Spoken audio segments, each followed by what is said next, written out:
Hello everyone, it's 13th September. Let's quickly look at the headlines from the Hindu newspaper today. In the first page, we have Sushila Karki becoming Nepal's first woman Prime Minister. Very important for GS Paper 2 and Paper 1, IR and society perspective. Moving ahead, we have women-centric issues move to forefront as DUSE polls heat up. Again, important for society perspective and polity and governance perspective. Then coming to the third news, trial for artificial rain to tackle pollution by October 15th, science and tech perspective. Very important news.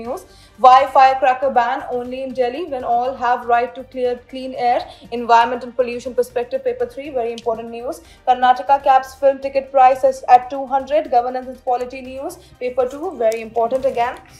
Moving ahead to the editorial page, both the editorials are very important. The first is the RTI's shift to a right to deny information. Governance and polity perspective, very important news. Then here, property rights, tribals and gender parity gap, again important for society and polity and governance perspective.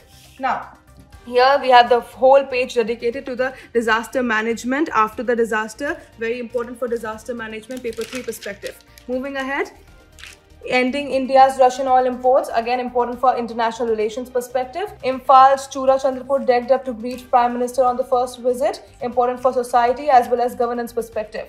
Moving ahead, we have CP Radhakrishnan takes oath as 15th Vice President, important for governance and polity perspective. Moving ahead, we have SEBI asks government to relax maximum public shareholding norms for large IPOs. Again, economy perspective, it is an important news. Kerala capital to host 2-day Blue Economy Conclave.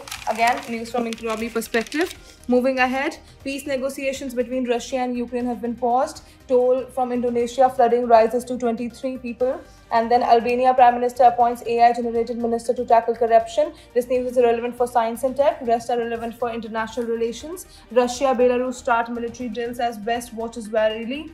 Then China's new carrier crosses Taiwan Strait. Both news are relevant for international relations perspective. And that's it for today. I'll see you in another video. Until then, bye-bye. Take care.